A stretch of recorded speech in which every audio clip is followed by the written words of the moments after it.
Cocaine-addicted rats, for example, will opt instead for sugar water in lieu of the cocaine. That's how strong of an addictive pull sugar has. Welcome to the WhaddupDoc University podcast, your number one resource for total body wellness. Here's your host, Dr. Mike. Hey everybody, welcome back to the WhaddupDoc University podcast. This is Dr. Mike coming back with you with another great episode with a special guest today. It's Dr. Lori Shemek. Dr. Lori is a nutrition and weight loss expert, a best-selling author, and she specializes in weight loss resistance, as a lot of people always shout out to me, Doc, I just can't seem to lose the weight. She shows people how to spot these sneaky foods that create weight gain. We all know that there's these sneaky foods to kick the sugar addiction to the curb and shift from eating the wrong foods to the exact foods that burn fat. She's been featured on Huffington Post, alongside Dr. Oz, and she's a contributor to Fox News as a health expert on the ABC Today Show and Good Morning Texas. She's also the author of a book called FATflammation, a best-selling author of Fire Up Your Fat Burn, and a leading authority on inflammation and its role in weight loss, preventing disease, and optimizing health. And we all know how important a role inflammation plays in the disease process. So we'd like to welcome Dr. Lori to the show. Dr. Lori, welcome. Well, thank you very much for that. It's nice to be here and an honor. So thank you. Yes. Yeah. Thanks for taking the time out of your busy schedule to share with us about your story, about your knowledge, and helping the world become a better place. Thank you. Let's start with a little bit about your background. Tell us a little bit about yourself and how you got to where you are today. Well, it all goes back, as they all do, to when I was a child. And I was raised by a single mother, and I have two younger brothers. And my mother was, most of the memories, in fact, I have of my mother are of her mostly ill with one thing or another constantly. And my mother's health deteriorated as I grew. And so most of the care of my two brothers was left to me. So I remember, my mother smoking constantly. She smoked over a pack and a half of cigarettes a day. She was very overweight. She was, as you can imagine, very stressed because she was the sole caretaker of three young children, and with no husband, no family support. She was essentially on her own with little money. So my mother's diet was terrible. She didn't take care of herself, and she was ill. So as her health continued to dwindle, one day I walked into her room and I saw sitting on her dresser was a bottle of vitamins. And I was ecstatic because I thought, here she is. She's finally going to take care of her health. And as a little girl, I just was very happy because that meant we were going to have our mother back. And unfortunately, and sad to say, that bottle just sat there collecting dust. However, every day I'd go in to check, and she never touched it. And even more sad is that my mother passed away at the very young age of 36, and she left behind three young children with nowhere to go. And it was at her memorial service that I decided that she didn't have to die. She could have made other choices. And I remember then thinking that I wanted to help people realize that they do have choice in life. And that really is what it all boils down to, is choice. It really is about the choices we make, the information that we get, and acting upon all of that. And so that is what I decided to do. So instead of nutrition, which is where my love was later down the road, I went into the helping profession of psychology. So I became a counselor. I helped families feel better and do better in life and make different choices. And I learned very quickly because I was into nutrition, that I would create these nutritional analysis for them and tell them exactly what they needed to be eating, where they were missing. And it was amazing to watch their mental health change for the better. Even their children's lives change for the better. So it became very apparent to me what I really needed to do was to combine the two. And that's exactly what I did. So that is where I am right now, helping people change their diet, change their weight, and create a better outlook, if you will, in life. So what do you see as far as the emotional ties to food that people have, and how do you help them make that change? Because I know a lot of people, and this is what I struggle with patients in my practices. Mm-hmm. They're trying to make these changes, but there's this huge emotional attachment to food as as something that will help them, and when we all know that there's this food addiction, but there's this emotional attachment to letting go of something that they know themselves that's not helping Mm-hmm. them. And so how do you get around that? Well, it's interesting because most people, like you mentioned, do understand what's going on for the most part. Okay. Um, and this is why diets don't work. What you want to focus on instead is the foundation of creating weight loss and better health is to change your habits and your behaviors. Okay. Changing your habits will change your behaviors. Changing your behaviors consistently will then create habit. And so that's really important. I always like to focus on triggers in people's lives. And I like to make sure that they're very aware of what's going on. The research out there right now there's an abundance of it showing that mindfulness, which we all used to go, oh, yeah, yeah, yeah, right? We now know is critical to creating better health and especially weight loss. Okay. Mm-hmm. So triggers are an important component to emotional eating, very important. And as we all know, we've been there, we've been bored, distracted. We just go searching for something just to alleviate the boredom, say. And it Yes. happens really easily. It happens so easily that many people are munching away before they are even aware that they're bored, or if they ever are aware, or that they're angry or frustrated or sad, even. Any type of emotion that you don't want to feel, or even if you're happy, does elicit some type of emotional eating for most people. So it's important to know that our brain really doesn't like to think. Okay, so what it's just much easier for it to just go to the emotional area of the brain and not the executive um, portion of the brain. Okay, which is the prefrontal cortex. And because we like things so easily, we're not aware. But once we become aware and we are consistent and mindful about well, yes, I am sad. And yes, I am right now eating because I'm not very happy. That sets up an awareness, it sets up a mindfulness, and then you get that executive action area of the brain working. Okay. So instead of reacting, you're creating an appropriate response. And this is what you want to do ahead of time is start to figure out what type of response you're going to create. So you want to know that you want to essentially plan ahead with a response when you start heading towards a kitchen. So do you have them figure out their triggers ahead of time and then figure out Yes, the response?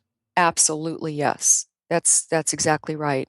So once you figure out what your triggers are, and I actually talk about this in the book a little bit. Once you figure out what your triggers are, you then are pretty much aware of what sets you off. And it can be food as well. Food can certain foods, can I have my trigger foods as well? So what is my pre-planned attack on that is I don't keep it in the house.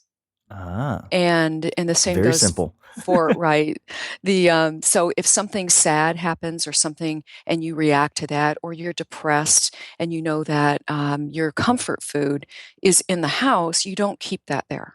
That's very important to note. Because not a lot of people really realize that food can become like just as bad as a drug. Would you agree? Yes, absolutely. Food, in fact, is a drug to a degree, to a very large degree. We can take sugar, for example, and I'm sure you've heard this. Uh, these studies have they've been doing showing that cocaine addicted rats, for example, will opt instead for sugar water in lieu of the cocaine. That's how Mm. strong of an addictive um, pull sugar has, and not to mention its ravaging effects on the body. So yes, food can be addictive. People are addicted to food, and to stop that addiction is is exactly what you said, is to become aware of your trigger foods, practice mindfulness, which is essentially awareness consistently. And when you do that, you change your behavior. You're creating a habit that will change behavior and set up an automatic response in the future so that you're not going to the food for comfort or release. So what are some responses that you guide and coach people to do and making those changes? So say like a common one is turning towards chocolate or Hmm. something like that, and saying, okay, I'm not I'm taking it out of the house. Hmm. I know my trigger. I know what I'm going to turn to. What do I do to replace it? Well, I like to use a couple techniques. One is an old one that people use to stop smoking, but it's very effective. And it essentially, if you say, for example, you're sitting there and all of a sudden you have a craving for something, you snap a rubber band that's around your wrist, Hmm. and it's literally stops the craving for most people. Also, at the same time you do that, I have people get up and leave the environment where the craving started. Okay, so if you're sitting there, you're watching TV, you get a craving for chips, snap the rubber band, walk into another room, and do something that will distract you. That is really important. This confuses the brain a bit. So it stops that within a minute, the craving for that food or whatever it is, whatever addictive component you have going on. And if once you do this and you're consistent with it, it will help stop this addictive cycle, if you will, this vicious cycle that happens. And emotional eating is unfortunately a sad situation for a lot of people, because for if they're eating or they're overeating certain foods, they feel bad about themselves. Mm. And it really does add more to what's going on. So they're eating, they're gaining weight, they're not feeling so good about themselves. I have clients that tell me they would eat and eat and eat, feel so bad about themselves, so guilty, and their self esteem plummeted. And yet they'd eat some more because they felt so bad. It's essentially like my mother did. She threw her hands up in the air and she said, "This is my lot in life. And these are the cards I've been dealt." Instead of saying, okay, I deserve better than this. I deserve to have optimal health. I deserve to be as lean as I choose to be. And instead of succumbing to this vicious cycle. So it's finding a purpose is what you're trying to say, right? Right. Yeah. Essentially, it's about making the choice and valuing yourself. Mm. When don't throw the hands up in the air, right? It's more about changing the mindset. That is really key. So, a lot of people don't know if they're hungry or they're emotionally hungry. Some people they haven't learned yet to be so mindful or aware of their body cues. But once you start paying attention, am I really hungry, or am I bored? Or am I sad because my boss yelled at me, or angry at my brother for something? And so, what is a good key tip is to ask yourself if you'd eat raw broccoli right now. And if the answer is no, then it means a myriad of different emotional things. Okay. That is something for you to become more conscious and mindful about, and to figure out what is it that is, I definitely don't want broccoli right now. Definitely not raw broccoli. No. But so why do I want to distract myself with eating? What is it that's going on?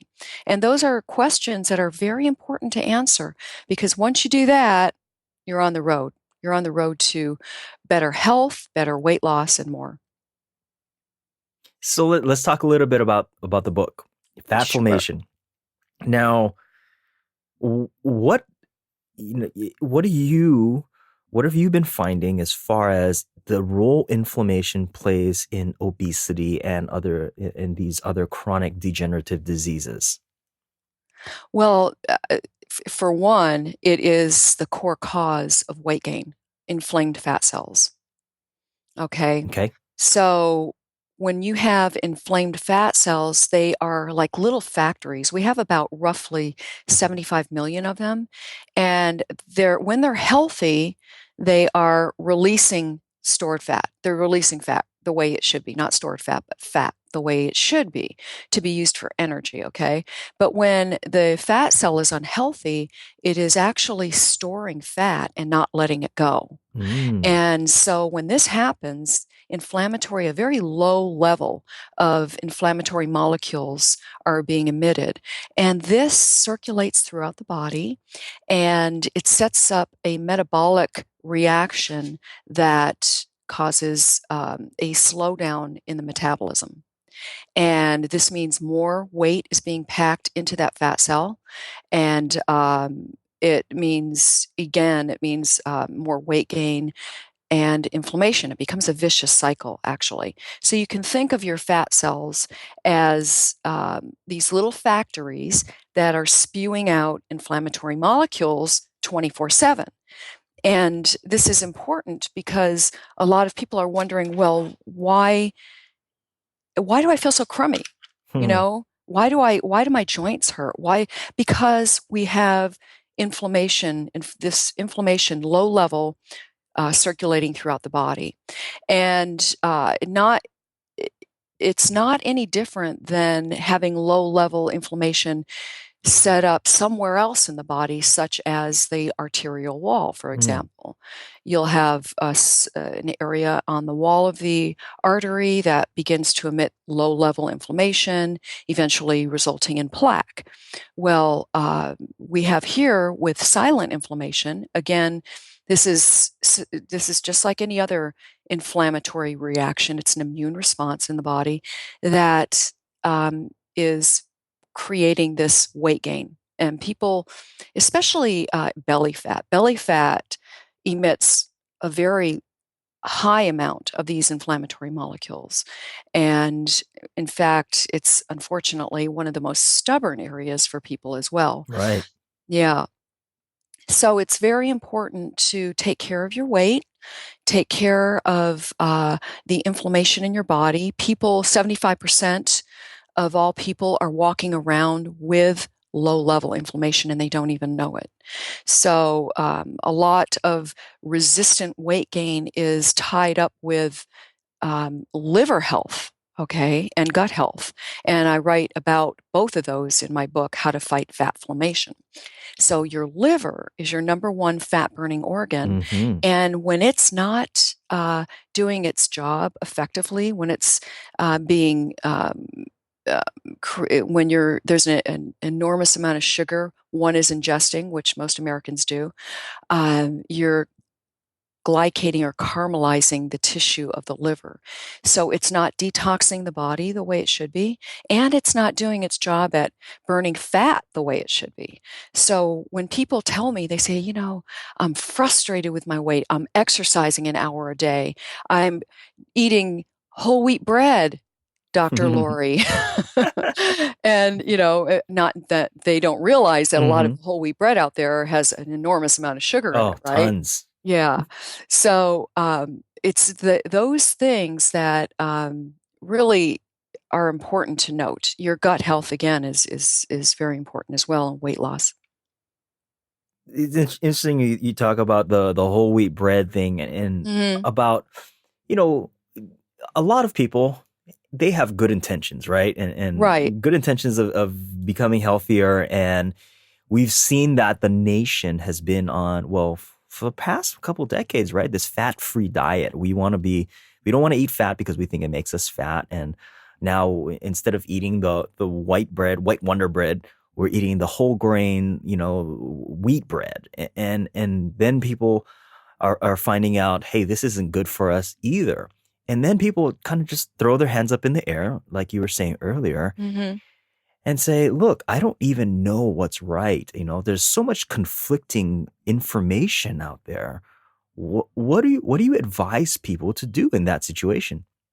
That's a very good point because many people are taking their cues from, say, um, there are those out there that aren't credible in terms of the information they're spewing. So a lot of times they'll say, okay, Wonder Bread is fine as long as it has whole wheat in it. Well, a lot of that junk has a lot of sugar in it too. So it's very important if you are going to eat, let's just use bread for example, whole wheat, then it's important to make sure there isn't any sugar in that bread. But two slices of whole wheat bread in the majority of cases can raise your blood sugar level by 2 tablespoons of sugar can do. And that is why I really stress that people look at what they're putting into their bodies. And that means they have to get familiar with what's inside these foods. And once you do that, once you start looking at labels, reading what's in them, it won't be very long before you are actually, you won't have to pick it up and look. You'll pretty much know what's in that food. And that's where the fun begins. Unless it's a new food product, then you must look. But other than that, you're good to go. And it won't take much time for you to go shopping. I know there are people that I run into that just love to look at labels anyway, go figure, but they do. What's your take on fat-free diets? I unfortunately feel so bad for those that believe in them because they're not creating optimal health with them. And they, just like you mentioned, they believe they're doing the right thing, but it's again, it's poor education, and that isn't their fault. In fact, there's a lot of things that have, in terms of nutrition, that are not one's fault. It is a large the responsibility lies with the information that's being spewed by the media and things of that nature. Now, the low fat craze, non fat, is actually part of what we're seeing in terms of the obesity and weight gain epidemic that we're seeing, and that's because people, just like they count calories, they count fat grams. And it's not about the calories. It's not about the fat grams. It's about the quality of the food you're eating. So let's take Hmm. broccoli, for example. A 100 calorie candy bar is metabolized vastly different than 100 calories of broccoli. Okay. We all know that. We know broccoli's healthy. We know the candy bar isn't. But why? It's because of a complex series of events that takes place within the body when you eat both things. The sugar from the candy bar sets you up for high blood sugar, inflammation, and more. And the broccoli, on the other hand, sets you up for optimal health due to the phytochemicals in it, the fiber, and it actually helps reverse fat cell inflammation. So when you eat specific foods, which I've created a 3-week plan that actually does do this with every meal, these foods actually help reverse the inflammation within the fat cell so that the fat cell begins to then release stored fat the way it's supposed to, shrinking that cell. And as I mentioned, a healthy cell is about the size of a period on the end of a sentence, right? An unhealthy fat cell is bloated with sugar, with fat, with arachidonic acid from eating too much omega-6 fats. And the fat cells get bigger and bigger and bigger. And that's what we don't want. We want to shrink them. Mm. And that's what a lot of the nation is struggling with, right? Right. Exactly. Right. And so what you want to do is we are all a product of our environment. And those that are listening to this, this interview right now are creating an environment of health. Okay. So that is what I advise people to do. I recommend that people create an environment of health. Surround yourself with healthy. Everything you can get your hands on from credible sources that will promote optimal health and weight loss in your life the right way. You want to reduce low level inflammation within the body to promote weight loss that will happen for your lifetime, not just for 21 days, but for your lifetime. Now, do you focus with clients? Because this is one thing that I tell my patients. Mm-hmm. I'm like, look, let's not even really worry about the weight or the weight loss. Let's look at repairing your metabolism and biochemistry first. Take care of that, and then the weight in and of itself will take care of that. Is that something that you look at and says is a correct thing? I do. And in fact, they go hand in hand. So when I create an analysis for somebody, it is always with the intention of creating optimal health by reversing low level inflammation within the body. So they really are just like, I hate to use this, bread and butter. One doesn't go without the other. Yeah, yeah, yeah. Yeah. Awesome. So now we're going to jump into your favorite things. We want to My know favorite what things. Dr. Lori's favorite things are. So the first thing is, what is Mhm. your favorite food for health? My favorite food for health, well, it's actually new for me.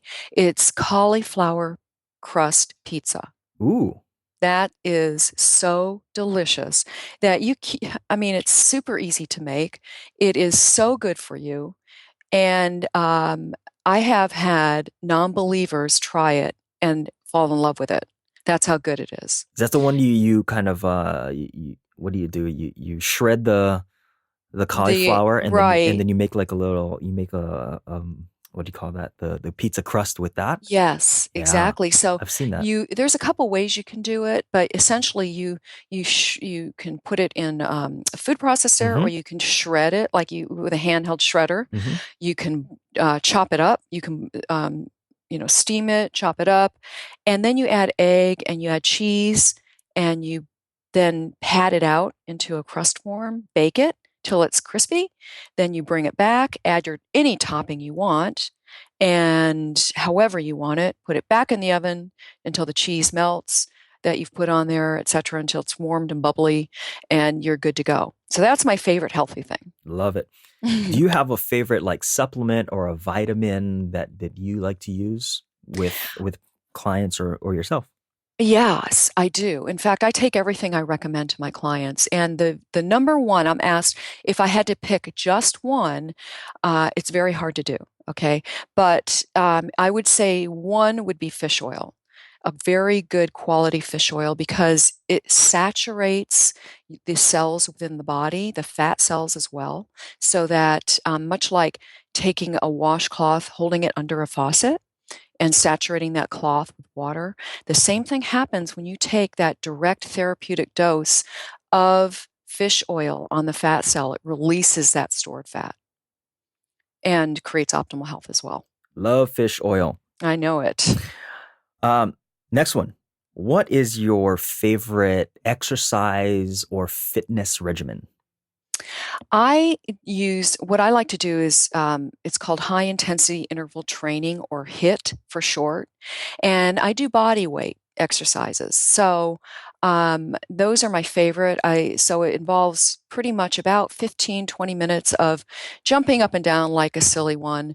It's doing pull-ups, it's doing push-ups, it's doing squats, and mountain climbers and things like that, doing them all within a certain amount of time, resting, and then doing more.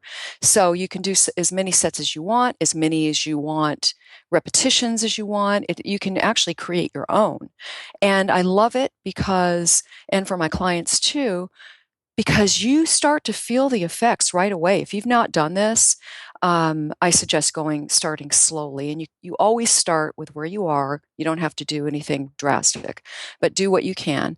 And it's amazing to see their blood markers come back just so vastly improved after they start doing high intensity interval training. It's amazing. Yeah. And it's fun. Yeah, it is fun. It's hard, but it's fun. It's hard. Yeah, If you're definitely. doing it right, it's hard. What's your favorite morning routine or daily ritual? I love to have coffee while I'm watching the news with my dog right next to me. I have a big white golden doodle. She's a very shaggy dog with black eyes and a black nose, and she loves to just sit right next to me while I'm having my coffee in the morning. So that's how I start my day. Perfect. What's your favorite health book? And it can be yours as well. I love my book, and I don't mean to be braggadocious about it, but what I love about it for those that want to lose weight is that it creates weight loss while creating optimal health.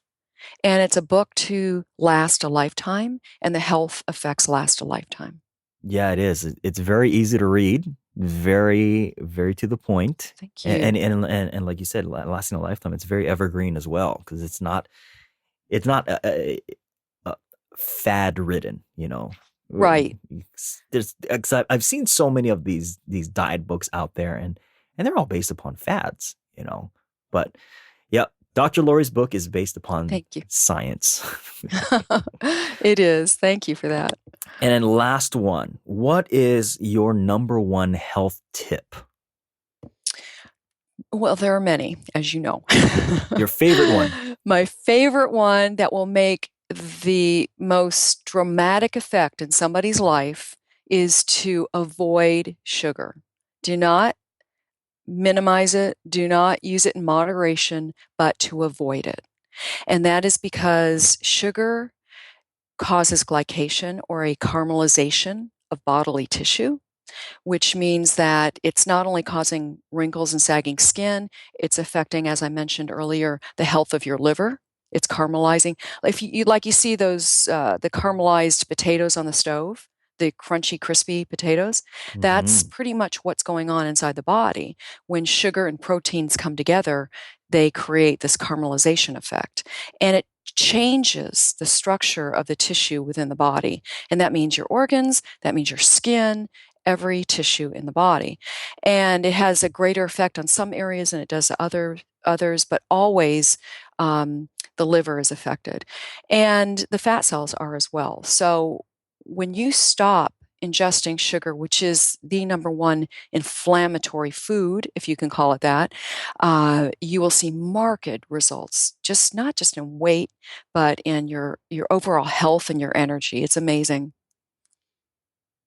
Stay away from sugar. Yes. It's funny because what was it? Mary Poppins, right? She said, right. Spoonful of sugar makes the medicine go down. I'm like, that know how many so people true. Actually really took that to heart, and they said, well, I'm helping my medicine go down. And I got this from one patient. She was being a smart aleck. And she goes, well, Doc, you said, let your food be your medicine. So I'm taking my sugar with my food. That is really funny. Oh my goodness. Yeah, that's a good one. Good one, Dr. Mike. But stay away from the sugar, guys. Yes. So, Dr. Lori, thank you so much for spending this time with us on our interview today. Thank you. Yeah. Is there any last words you'd like to leave our audience with? Yes, I would like people to know that you do have choice in life, and that you are worthy of optimal health and to be as lean as you want to be. You absolutely are. So value yourself and make different choices. You can do it. Perfect. Perfect. Where can people find you? They can find me on my website at Dr. Lori Shemek, SHEMEK.com. drlorieShemek.com. And my book is available on Amazon, Barnes and Noble, or anywhere books are sold. Yes. In the show notes, we'll have a link to get the book because you guys got to get the book. I really like the book. Thank you. So thank you so much for spending this time with us. And we want to wish you well and everything. And looking forward to more what do you have in the works. Thank you so much, Dr. Mike. It was really an honor and a pleasure to be here. Thank you, Dr. Lori, for that amazing episode. Hope you guys got some great information from that. You know, you guys heard a lot of the things that cause addictions to food and some of the tips that you can do to get away from those addictions. As we all know, food can be very, very addictive. And these are a lot of the things that are underlying that people don't really think about of what's really affecting their health, what's really affecting their weight. So thank you again, Dr. Lori, for all that amazing information.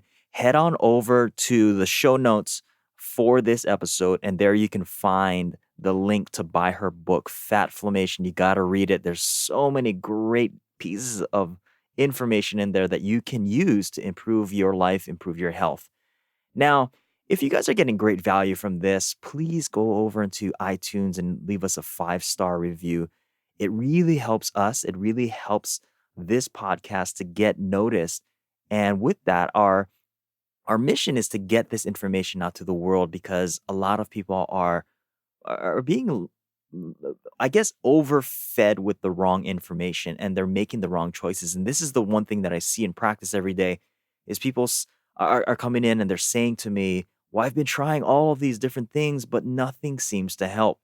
And I'm not saying that a lot of the information out there is wrong. It's just that the wrong or the right information is used at the wrong time.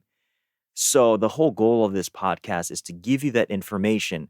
And then there are some things that we're going to be doing, like some upcoming special things that will help you to put the pieces of the puzzle together. So stay tuned more for that. For more information, head on over to our website at www.WhaddupDocUniversity.com. Make sure you subscribe to our podcast, share this with your friends and family, and don't forget to leave us a review. We love all those reviews. And for those of you who have left us all those 5-star reviews, thank you so much. But till the next podcast, be well and aloha.